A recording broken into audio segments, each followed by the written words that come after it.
By the late 1960s, the MiG-21 was the pride of the Soviet bloc, with more than 11,000 built, streaking across the skies of nearly 60 nations, outturning American Phantoms and turning Vietnamese pilots into Cold War legends. Every young flyer dreamed of the Fishbed's climb rate, and Pentagon war rooms redrew tactics just to survive against it. But a generation later, this symbol of air power would earn a new nickname: Flying Coffin.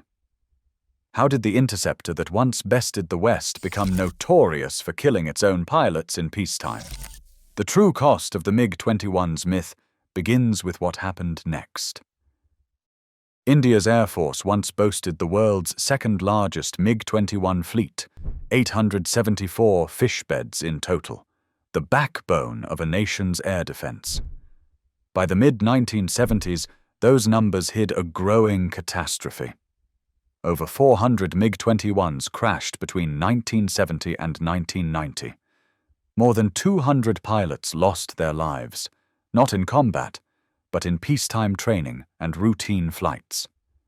Each tally in the accident logs meant another family shattered, another funeral for a young man who never saw war. The nicknames began quietly, scrawled in maintenance hangars and whispered in barracks. By 1975, crews called it Flying Coffin. By the early 1980s, another name had spread: Widowmaker. These were not just dark jokes, they were warnings. Instructors drilled 3,000 Indian pilots on the MiG-21's edge-of-envelope flying, but the risks outpaced the training. Engine stalls in a turn, a flat spin unrecoverable below 15,000 feet, a cockpit with no rear view. The numbers kept climbing. By the end of the Cold War, India's MiG-21 losses had claimed more pilots than the entire Kargil War. A veteran's voice, clipped and tired, echoes from a declassified log. We called it Flying Coffin, stalls in turns it was built for. The stigma became so deep that new cadets dreaded their first solo. For a generation, the MiG-21 was less a symbol of progress than a coin toss with fate. The statistics did not lie. The myth was crumbling, and the cost was measured in blood. Investigators combed through wreckage, logbooks, and cockpit voice recorders, searching for answers beyond the easy blame of pilot error. The truth lay in the machine's bones. The Tumansky R-25 engine, heart of the MiG-21 BBIS, had a fatal quirk. Push it into a hard turn or steep climb, and the compressor could stall with no warning. The flameout was instant and, at low altitude, final. Technical manuals spelled out the danger in cold numbers: 8 seconds. That was the window a pilot had to recognize the stall, react, and pull the ejection handle before the jet tumbled past recovery. Below 15,000 feet, the odds dropped with every heartbeat. The Zvezda K-36 ejection seat, praised in brochures, worked only above 350 feet. Under that, even a perfect reaction ended in a crater. Aerodynamic limits were just as unforgiving. The MiG's tailed delta wing, so agile in a dogfight, could snap into a flat spin if disturbed by a heavy hand or crosswind. Recovery was theoretical below safe altitude, a lesson written in the margins of countless accident reports. Fuel endurance was another silent killer. Officially, the MiG-21 could stay airborne for 38 minutes on internal tanks, stretching to 57 with a drop tank. But aggressive training sorties and endless circuit drills pushed pilots to the edge, where a single miscalculation meant gliding dead stick toward unforgiving terrain. Less than a third survived such forced landings. Each flaw was documented, dissected, and debated in inquiry after inquiry. The response from above rarely changed.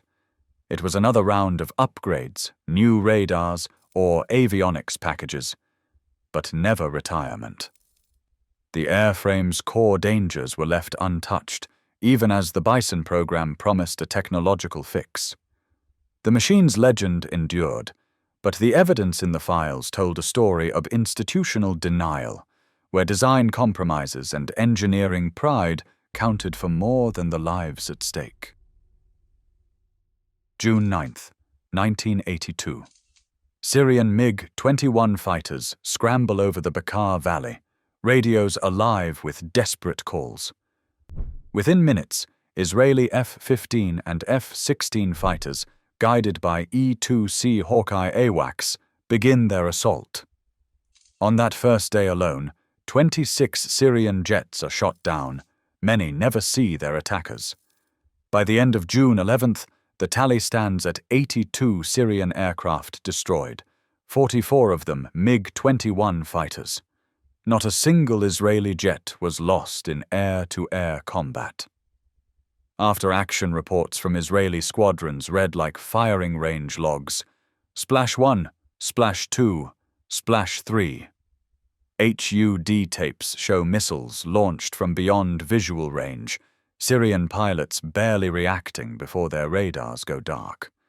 One Israeli pilot, still incredulous, described it as target practice with live targets.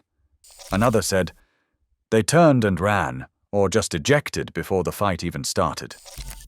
The pace is relentless, hits recorded every few minutes, the sky littered with parachutes and burning wreckage. In just 72 hours, the Syrian Air Force loses more MiG-21 fighters than North Vietnam did in 3 years of combat. Israeli pilots later admit disbelief. It felt unfair. They flew like they wanted to be shot down, predictable, blind, hopeless. The numbers are impossible to ignore, 82-0. The legend of the MiG-21, once a symbol of defiance, is now shattered in 3 days of destruction. R-60 missiles. Missiles armed the Syrian MiG-21s in Bekaa Valley, their maximum reach just 6 to 8 kilometers.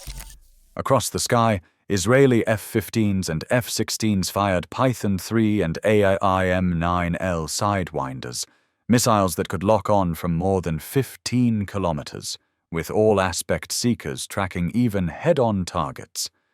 The difference was not just in numbers, but in physics. Israeli jets could shoot before Syrian pilots even saw a blip on their primitive radars.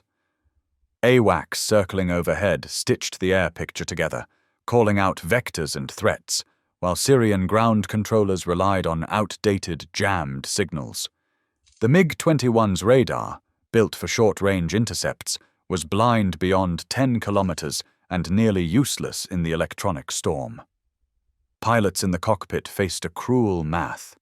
By the time a warning tone sounded, a missile was already closing in at twice the speed of sound. There was no time to maneuver, no chance to retaliate. HUD tapes from the Israeli side show missile launches at ranges where the MiG-21's own weapons couldn't even arm.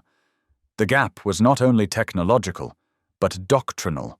A machine designed for knife fights forced into a gunfight at sniper range. The Fishbed's legend, built on close-in agility, collapsed under the weight of a battle it was never meant to fight. MiG-21s thundered off battered Soviet airstrips in Afghanistan, their engines already fighting the desert before ever meeting the enemy. The Fishbed's design, so nimble above Hanoi, was hopelessly out of place in the valleys and dust-choked skies around Bagram and Shindand. Maintenance logs from 1981 and 1982 read like a litany of frustration. Sorties aborted, engines torn down after just a handful of hours, compressors scored and choked with sand. Pilots reported sudden flameouts at low altitude, one moment full power, the next silence and a plunging altimeter. Field reports from the Shindand sector logged 15 MiG-21s lost to dust ingestion in just 6 months. The Tumansky R-25, built for speed, offered no forgiveness. A single grain of silica could erode a blade. A handful could kill the engine outright. Veteran Alexander Rutskoy later described choking on Afghan sand, forced to turn back or risk a dead stick crash into the rocks. By 1984, the numbers forced a reckoning.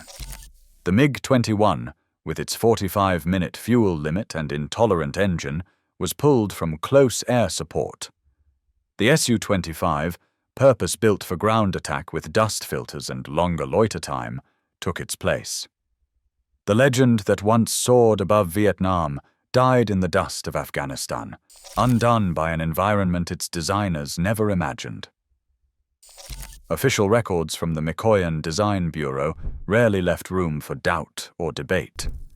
Internal memos, stamped and filed in Moscow, detailed the MiG-21's aerodynamic quirks, its appetite for pilots in a flat spin, and the razor-thin margin for error below 15,000 feet. But those same warnings vanished from export manuals. Operators from Cuba to Syria received sanitized guides, glossy diagrams of supersonic climbs, but no mention of the 8-second ejection window or the engine's tendency to flame out in a turn. The paper trail ends at the border, and the consequences multiplied across continents. China's J-7 program took the blueprint and multiplied the risk.